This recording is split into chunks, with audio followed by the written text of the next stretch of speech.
అందరికీ నమస్కారం. ఇవాళ మనతో ప్రముఖ ఆస్ట్రాలజర్ జ్యోతిష్య పండితులు మాడుగుల శివప్రసాద్ గారు మనతో ఉన్నారు. జూన్ నెలలో ఏ రాశుల వారికి ఎలా ఉంటుందో ఒకసారి ఆయన మాటలను తెలుసుకుందాం. గురుగారు నమస్కారం. ఆశీర్వచనం నాయన. గురుగారు, జూన్ నెలలో ఒకసారి రాశి ఫలాల గురించి ఒకసారి కాస్త వివరించండి గురుగారు. శ్రీ మహాగణాధిపతయే నమః. ఐం మహాసరస్వత్యే నమః. శ్రీ లలితాంబికాదేవియే నమః. రాశి ఫలాల కార్యక్రమములో భాగంగా జూన్ 1వ తేదీ నుండి నెలాఖరు వరకు 12 రాసుల వాళ్లకు కూడా ఎలా ఉంటుంది, ఏమిటి, ఏమి మేలు జరుగుతుంది, ఏమేమి పనులు చేసుకోవచ్చు అనేటువంటి విధి విధానాలు ప్రతి నెల చెప్పుకున్నట్టుగానే ప్రతి మాసము తెలుసుకునేట్టుగానే ఈసారి కూడా తెలియజేయటం అనేటువంటిది జరుగుతూ ఉన్నది. అయితే మామూలుగా కొంతమందికి మిశ్రమ ఫలితాలు కానీ కొన్ని రాసుల వాళ్లకు చాలా బాగుంది అని కానీ చెబుతూ ఉంటాం ఆయా గ్రహస్థితుల యొక్క దృష్ట్యా. అయితే ఏది ఏమైనా రాసుల ప్రకారముగా అందరికీ బాగుండినను లగ్నము ఏ లగ్నములో అయితే పుట్టి ఉంటారో, అందరూ ఒకే లగ్నానికి పుట్టి ఉండరు కదా, అందుకని ఏ లగ్నంలో పుట్టి ఉన్నారో చూసుకుంటే కొంతమందికి బాగా జరగవచ్చును, కొంతమందికి మధ్యస్థముగా జరగవచ్చును, కొంతమందికి రాసుల ప్రకారంగా బాగుంది అని చెబుతున్నారు కానీ గురువుగారు మాకేమీ అలా జరగటం లేదే అనేటువంటి భావనతో కూడా ఉంటారు. అయితే అందుకని వ్యక్తిగతమైనటువంటి జాతకాలను ఎక్కువగా మనం చూసుకోవాలి అనేటువంటిది ఉంటుంది. అంటే date, time, date of birth, time of birth, place of birth అనేటువంటివి ఉంటే క్షుణ్ణముగా మొత్తముగా పరిశీలన చేసి చెప్పుకోవచ్చును ఎప్పుడూ కూడా. అందువల్ల వ్యక్తిగతమైనటువంటి జాతకాలను మీకు నచ్చిన వాళ్ళ దగ్గర, మీకు అనుకూలం ఎవరి దగ్గర ఉంటే వాళ్ళ దగ్గర ఒకసారి చూపించుకొని ఏవైనా చిన్నపాటి పరిహారాలు అవి ఉంటే చేసుకుంటే రాసుల ప్రకారముగా బాగుంది అన్నప్పుడు మరి ఈ రాసే కదా మాది ఎందుకు బాగలేదు అని ఒక్కసారి చూపించుకుంటే దాంట్లో తగిన విధముగా పరిహారం అనేటువంటిది చేసుకుంటే మీకు కూడా బాగుంటుంది అని తెలియజేస్తున్నాను. గురుగారు, మనకి జూన్ నెలలో సింహరాశి వారికి ఎలాంటి ఫలితాలు ఉండబోతున్నాయి? సింహరాశి వారికి జూన్ నెలలో బాగుంది, అనుకూలవంతముగానే ఉన్నది. సింహరాశి వాళ్లకు కూడా వీళ్ళ వలన కొంచెం ముఖ్యమైనటువంటి కార్యక్రమాలలో పాల్గొనాల్సినటువంటి అవసరము రావటము, వీళ్ళ ఆధ్వర్యంలో కొన్ని జరగాలి అనేటువంటి దాంట్లో వీళ్ళు దూర ప్రయాణాలు చేయటము, ప్రయాణాలు చేసినటువంటి చోట అవన్నీ లాభదాయకముగానే వీళ్లకు కొంచెం అనుకూలముగానే ఉండటము, ప్రయాణాలు చేసే కొద్దీ అధిక శారీరకమైనటువంటి శ్రమ అనేటువంటిది ఉంటుంది వీళ్లకు. అయితే శ్రమకు తగినటువంటి ఫలితాలు కూడా అలాగే ఉంటాయి వీళ్లకు మామూలుగా. అదొకటి. తర్వాత అనారోగ్య సూచనలు ఇంతవరకు ఎవరైతే దీర్ఘకాలికమైనటువంటి అనారోగ్యాలతో ఉంటారో వాళ్ళు ఆరోగ్యవంతముగా ఉండటం అనేటువంటిది జరుగుతుంది. ఎటువంటి ఇబ్బంది పడాల్సినటువంటి ఇది లేదు. మానసికంగా ఏదో ఆలోచన చేస్తూ ఉంటారు ఒకదాని మీద అనేటువంటిది ఉన్నప్పుడు దాన్ని వదిలేయండి, మీకేం మేలు జరుగుతుంది, జయము కలుగుతుంది గాక. అలాగే కొన్ని శుభకార్యాలకు సంబంధించినటువంటివి వెళ్ళాలి అనుకున్నప్పుడు అలాగే దైవ సంబంధమైనటువంటి కార్యక్రమాలలో పాల్గొనడము కూడా జరుగుతుంది. వీళ్ళు ఈ రాశి వాళ్లకు పేరు ప్రతిష్టలు రావటము, సమాజంలో గౌరవము పెరగటము, వీళ్ళ మాటకు విలువ పెరగటము, అంతేకాకుండా వీళ్ళ సంతానానికి కూడా యోగవంతమైనటువంటి విధానముగానే ఉన్నది. వీళ్ళ సంతానము కూడా బాగుపడి సంతానము వలన వీళ్లకు పేరు ప్రతిష్టలు వచ్చేటువంటి దశగా కూడా ఉంటారు గక ఈ మాసంలో వీళ్ళు. ఆ దిశగా వీళ్ళు ముందుకు వెళతారు. విదేశాలకు వెళ్ళాలి అనుకునేటువంటి వాళ్ళు ప్రయత్నాలు చేసుకోవచ్చును వెళ్ళటానికి. అలాగే విదేశాల నుండి ఒక శుభవార్త లాంటిది వీళ్ళు వినడం కూడా జరుగుతుంది ఈ రాశి వాళ్ళు. భూ క్రయ విక్రయాలలో మంచి లాభాలు అనేటువంటివి ఉన్నాయి. వీళ్లకు లాభాలు పొందుతారు బాగా. సినిమా రంగములో ఉండేటువంటి వాళ్ళకు కూడా చాలా యోగవంతముగా ఉన్నది ఈ మాసము. విద్యార్థులు ఒక మెడల్ సాధించేటువంటి విధానముగా ఉంటారు గాక, అంటే వాళ్ళు అనుకున్నటువంటి ఒక దీనికి రీచ్ అయ్యి దాని సంతోషముగా పాస్ కావటం అనేటువంటిది ఉంటుంది. ఇంకేదైనా కావాల్సినటువంటి వేరే రంగంలో చేయాలి అనుకునేటువంటి వాళ్లకు కూడా అనుకూలవంతముగానే ఉన్నది. కొత్తగా ఉద్యోగాలు కావాలి అనుకునేటువంటి వాళ్ళు ప్రయత్న లోపము లేకుండా ప్రయత్నాలు చేసుకోవచ్చు.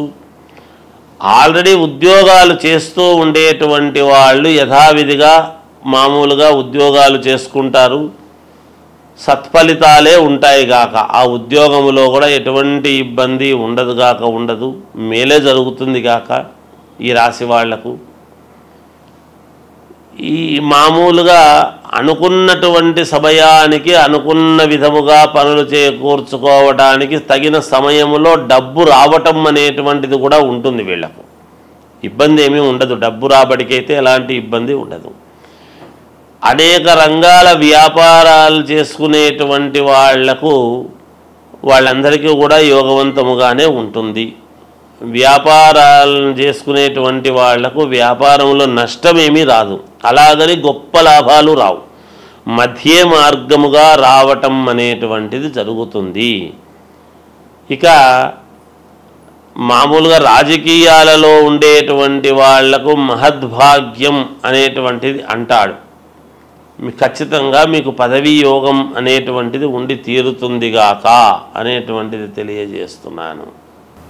అలాగే గురుగారు, మనకి సింహరాశి వాళ్ళు ఉన్న కొత్త పెట్టుబడులు పెట్టుకోవచ్చు. అలాగే వీళ్ళకి డబ్బు ఒక చోట నుంచి రావాల్సి ఉంటుంది, అది రాక చాలా ఇబ్బంది పడుతూ ఉంటారు కొంతమంది. అలాంటి వాళ్ళకి వచ్చే అవకాశాలు ఎంతవరకు ఉన్నాయి సింహరాశి? డబ్బు ఎవరికైనా ఇచ్చి ఉంటే కానీ, లేదా ఇప్పించి మీరు ఉంటే కానీ, లేదా మీకు ఇవ్వవలసినటువంటిది రావాల్సి ఉండేటువంటిది ఉండినా తప్పకుండా వచ్చి తీరడానికి అనుకూలవంతమైనటువంటి వాతావరణముగానే ఉన్నది. దానివల్ల ఎలాంటి ఇబ్బంది లేదు. మీ డబ్బు మీకు చేతికి అందుతుంది. మీరు ఇబ్బంది పడాల్సినటువంటి అవసరం ఎంత మాత్రము లేదుగాక. గురుగారు, మనకి పంచగ్రహ కూటమి అంటే ఏంటి? మనకి ఏ రాసుల వారికి ఈ పంచగ్రహ కూటమి ప్రభావం అనేది పడుతుంది? అలాగే వీళ్ళకి కలిసి రావాలంటే ఏ పరిహారాలు చేసుకుంటే మంచిది? కాస్త వివరించండి గురుగారు. పంచగ్రహ కూటమి అనేటువంటిది 6వ తారీఖు మనకు 6వ నెల అంటే జూన్లో వస్తూ ఉన్నది. గురువారం నాడు వచ్చినది. అయితే ఈ పంచగ్రహ కూటమి అనేటువంటిది గతములో కూడా ఒకసారి 2013 ఆ సమయంలో వచ్చింది అనేటువంటిది ఉన్నది. ఈ షష్టగ్రహ కూటమి అనేటువంటిది, పంచగ్రహ కూటమి అనేటువంటివి ఈ కూటములో అనేటువంటి వచ్చినప్పుడు ఏమవుతుంది అంటే, బలమైనటువంటి గ్రహాలు ఎప్పుడైతే ఒక చోట ఒకే రాశిలో కలుస్తాయో ఆ ప్రభావము ఎవరెవరి మీద ఉంటుంది, మంచి ప్రభావం ఉంటుందా, చెడు ప్రభావము ఉంటుందా అనేటువంటిది ఉంటాయి. అటు ఉంటాయి, ఇటు ఉంటుంది గాక. కొన్ని రాశులకు కొన్ని గ్రహాలు వ్యయంలో పడ్డప్పుడు ఆ వ్యతిరేక ఫలితాలు అనేటువంటివి చూపిస్తాయి. అంటే ఇబ్బందులు కలిగినప్పుడు ఇబ్బందులు చూపిస్తాయి. సవ్యమైనటువంటి చోట మిత్రుడి స్థానంలోనూ అనుకూలమైనటువంటి స్థానంలో ఉన్నప్పుడు అనుకూలవంతమైనటువంటి చూపిస్తాయి. అవి ఏ గ్రహాలు అనేటువంటిది ఒక్కసారి మనం ఆలోచన చేసుకోవాలి. ఏమిటి అంటే, రవిచంద్రులు కాలగమనానికి 2 అనుకూలమైనటువంటివి. ఉదయము మామూలుగా సూర్యుడి యొక్క ప్రభావము, రాత్రికి చంద్రుడి ప్రభావము. ఈ 2 కాలాన్ని నిర్ణయించేటువంటివి కాబట్టి ఈ 2 గ్రహాలు ఒక చోట ఉంటే బుధ ఆదిత్య యోగం అనేటువంటిది మన అందులో బుధుడు కూడా ఉన్నాడు. రవి బుధులు ఉండేటువంటి దాని వలన బుధాదిత్య యోగం అనేటువంటిది కూడా ఉన్నది. అలాగే శుక్రుడు అక్కడే ఉన్నాడు, గురువు అక్కడే ఉన్నాడు. మొన్ననే 1వ తారీఖు వృషభంలోకి గురువు వచ్చినటువంటి సంగతి కూడా అందరికీ తెలిసిండేటువంటిదే. అందువలన ఇవి 5 గ్రహాలు అంటే గురువు, శుక్రుడు, బుధుడు, రవి, చంద్రుడు. ఈ 5 గ్రహాలు ఒకే చోట ఉండేటువంటి దాని వలన కొన్ని కొన్ని రాసులకు మహాద్భుతమైనటువంటి యోగం అని ఉన్నది.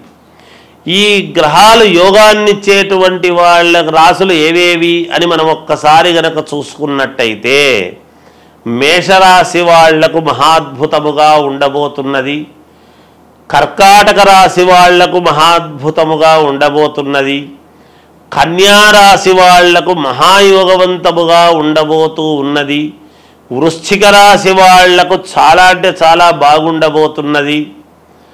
అలాగే మామూలుగా మకర రాశి వాళ్లకు కూడా చాలా బాగా ఉండబోతున్నది. ఇక కుంభరాశి వాళ్లకు కూడా కొంతవరకు బాగానే ఉంటుంది. అయితే ఇందులో ఇప్పుడు నేను చెప్పని గ్రహాలు ఉంటాయి కదా, ఇవి కొంచెము చిన్న ఇబ్బందికరమైనటువంటి పరిస్థితి. ఏమిటయ్యా అవి అంటే, అసలు ఎక్కడైతే ఉన్నాయో స్థానములో అన్నీ బరువైనటువంటివి ఏవైతే ఉన్నాయో వృషభ రాశికి సమస్యే. ఒక చోట కూటమి అని ఏర్పాటు చేసినప్పుడు ఒకే చోట ఉన్నప్పుడు అక్కడ వృషభ రాశికి ఇబ్బంది, మిథున రాశి వాళ్లకు కొంత ఇబ్బందే, కొంచెము సింహరాశి వాళ్లకు కొంత ఇబ్బంది, అలాగే తులారాశి వాళ్లకు ఇబ్బంది, ధనుస్సు రాశి వాళ్లకు మరీ ఇబ్బంది. వీటి వలన ఏమిటి, ధనుస్సు రాశి వాళ్లకు ఇంకోటి కూడా ఉంది. దీంట్లో ఒక చిన్న ఇది చెప్పుకోవాలి మనం. ఎవరైనా గర్భవతులుగా ధనుస్సు రాశి వాళ్ళు గనక ఉన్నారు అంటే కొంచెము జాగ్రత్తగా ఉండాలి అనేటువంటిది ఉన్నది ఒకటి. అలాగే మీనరాశి వాళ్ళది ఇబ్బంది ఏమీ లేదు, చిన్నపాటి ఇది ఉంటుంది దానికి. ఇలా కొన్ని రాసుల వాళ్లకు కొంత ఫలితాలు ఇవ్వటములో తారుమారవుతాయి. ముందే మామూలుగా అంతంత మాత్రముగా ఉంటాయి. ఈ పనులు జరిగితే బాగుంటుంది, ఈ వివాహం అయితే బాగుంటుంది, ఈ ఉద్యోగం వస్తే బాగుంటుంది, ఈ విదేశాలకు వెళితే బాగుంటుంది, లేదా ఇంకొకటి మనకు ఇది తీరితే మనకు మేలు జరుగుతుంది, ఈ ధనము రావాల్సిండేటువంటిది ఉన్నది, ఈ పొలము మనకు వాయిదాలు లేకోకుండా మనకు మన వైపు తీర్పు వస్తే బాగుంటుంది. ఇలా ఒకటి కాదు రెండు కాదు అనేక రకాల సమస్యలతో ఉంటారు. వాటన్నిటికీ కూడా ఒక్కసారిగా ఇన్ని గ్రహాలు ఇక్కడ ఉండేటప్పటికీ కొన్ని చెడు ఫలితాలు అనేటువంటివి ఇస్తాయి కదా. మాలాంటి వాళ్ళము ఎప్పుడూ కూడా బాగుంటుంది బాగుండాలనే కోరుకోవాలి, కానీ భయోత్పాతమైనటువంటివి ఎప్పుడూ చెప్పరాదని నా వ్యక్తిగత అభిప్రాయం. చిన్నవి ప్రతి వాళ్ళ జీవితంలోనూ ఉంటాయి. ఉన్నంత మాత్రాన అవి పర్వాలేదు, ఏం పర్లేదు, మీకు బాగుంటుందంటే మీకు మానసికమైనటువంటి సంతోషం ఉంటుంది, కానీ మీకు ఇది బాగాలేదు అది బాగలేదు అని చెబితే ఎలాగబ్బా, ఆర్థిక ఇబ్బందులు అనేక రకాల సమస్యలతో ఉంటారు ఈ రోజులలో. ప్రతిదీ మాలాంటి వాళ్ళము భయముతో కూడినటువంటివి చెప్పేటప్పటికీ మీకు ఏమీ పాలుపోక నిజంగా బాగుండేటువంటి ఆత్మవిశ్వాసము కోల్పోయే పరిస్థితి ఎవరికీ రాకూడదు. అందువలన చిన్నపాటి ఇబ్బందులు, సముద్రము అన్న తర్వాత అలలు, మానవ జీవితం అన్న తర్వాత ఒడిదుడుకులు ఉంటాయి, సహజం. అది దానికి ఎవరు భయపడక్కర్లేదు. కాకపోతే మీ వ్యక్తిగతమైనటువంటి జాతకాలు ఒక్కసారి పరిశీలన చేసుకొని మీకు నమ్మకం ఉండేటువంటి వాళ్ళ దగ్గర చూపించుకొని ఈ రాశి వాళ్లకు ఏమి చేసుకుంటే మేలు, మరి బాగులేని రాశి వాళ్ళది ఏమిటి అంటే ఏమీ లేదు, జపము తపము హోమం ఇవి ఉంటాయి. హవనం అనేటువంటిది ఎప్పుడైతే హోమం చేసుకుంటారో మీ పేర్లతో అగ్నిహోత్రుడి యొక్క సంస్కారము వలన మీరు సంస్కరింపబడతారు, మీకు మేలు జరుగుతుంది. తప్పకుండా హోమాలు సరే, ఇంకా ఏవో కొన్ని ఉంటాయి, అవన్నీ చేసుకోవచ్చును. ఇంకా ఒకటి ఉన్నది, దీని వలన ఎప్పుడు కొన్ని ఇబ్బందులు ఉంటాయి. పైగా వచ్చినటువంటిది ఎప్పుడు అంటే ఆదివారము, గురువారము 6వ తారీఖు అమావాస్య అనేటువంటిది కూడా ఇదైంది. దాని వలన ఈ గ్రహాల యొక్క దీని వలన అమావాస్య కూడా గురువారము రోజు, పైన గురువు మనకు ఏ యోగం ఇవ్వాలన్నా గురుబలం బాగుంటే అన్ని జరుగుతాయి అనేటువంటిది ఉన్నది నానుడి. ఈ గురువు అనేటువంటి వాడు ఎవరు? దత్తాత్రేయ స్వామి, వ్యాస మహర్షిని మనము గురువు అని భావిస్తాం. అలా దత్తాత్రేయ స్వామిని మనం గురువు అని అనుకుంటున్నప్పుడు గురువారం రోజే వెళతాం. దత్తాత్రేయ స్వామి ఎవరు? త్రిమూర్తులు కలిస్తే దత్తాత్రేయుడు. దత్తాత్రేయుడి దగ్గర 4 వేదాలు, 4 వేదాలకు సంబంధించినటువంటి ఇది. అలాగే ఈరోజు ఎవరైనా యంత్ర పూజలు చేసుకునేటువంటి వాళ్ళము, మాలాంటి వాళ్ళం మేము చేసేటువంటిది ఏమిటి అంటే మామూలుగా తాంత్రిక విద్యలు అని ఉంటాయి. అవేమి చెడు కాదు. తాంత్రిక విద్యలు అంటే శీఘ్ర ఫలితాలు రావటానికి అని ఉంటుంది. ఎవరికైనా ఏదైనా కావాలి అన్నప్పుడు తాంత్రిక విద్యలతో శీఘ్ర ఫలితాలు రావటానికి కొన్ని ప్రయోగాలు ఉంటాయి. అవి కొంచెం విశేషమైనటువంటి ప్రయోగాలు ఉంటాయి. మనకు అనుకూలముగా జరగటానికి ఒక పని అనేటువంటిది చేసుకోవటానికి అది మనము ఏదైనా ఒక పని మన వశం కావాలి అని అనుకున్నప్పుడు, వశము కావాలి అంటే అందరూ తప్పు అర్థం చేసుకుంటుంటారు. ఏదో అనవసరమైనవన్నీ మన వశం కావాలి, చెయ్యాలి అని అనుకునేటువంటి ఇది ఉంటుంది. అలా ఉండకూడదు ఎప్పుడూ కూడా. ఎందుకంటే మనకు ఒక మంత్రము మన వశము కావాలి, ఒక ఉద్యోగము మనకు కావాలి అని ఇలా కొన్ని ఉంటాయి. శీఘ్రముగా తొందరగా మన కోరికలు ఫలించాలి అనేటువంటివి. అలా శీఘ్ర ఫలితాలు రావటానికి యంత్ర పూజలు అని ఉంటాయి.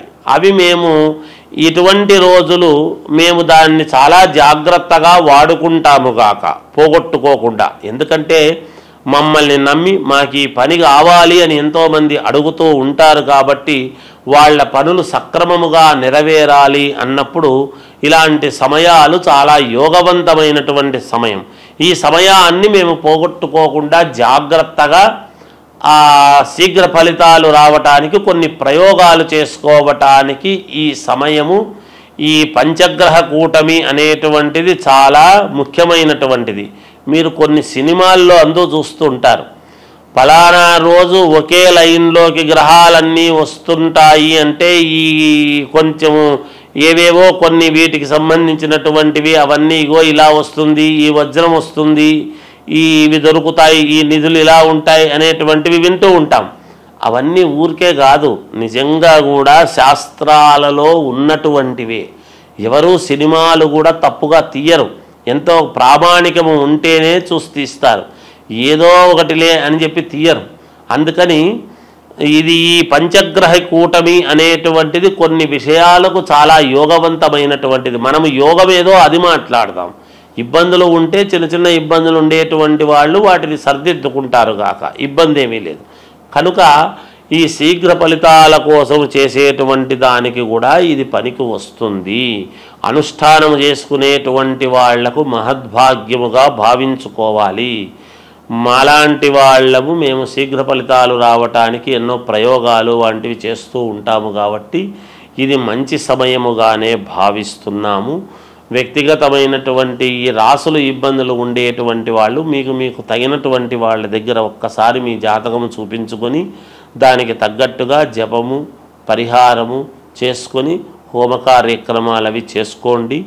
ఎవరైనా ఏదైనా ఉంటే అడగండి, తెలియజేస్తాము గాక. జయోస్తు. పంచగ్రహ కూటమి గురించి చాలా చక్కగా వివరించారు గురుగారు.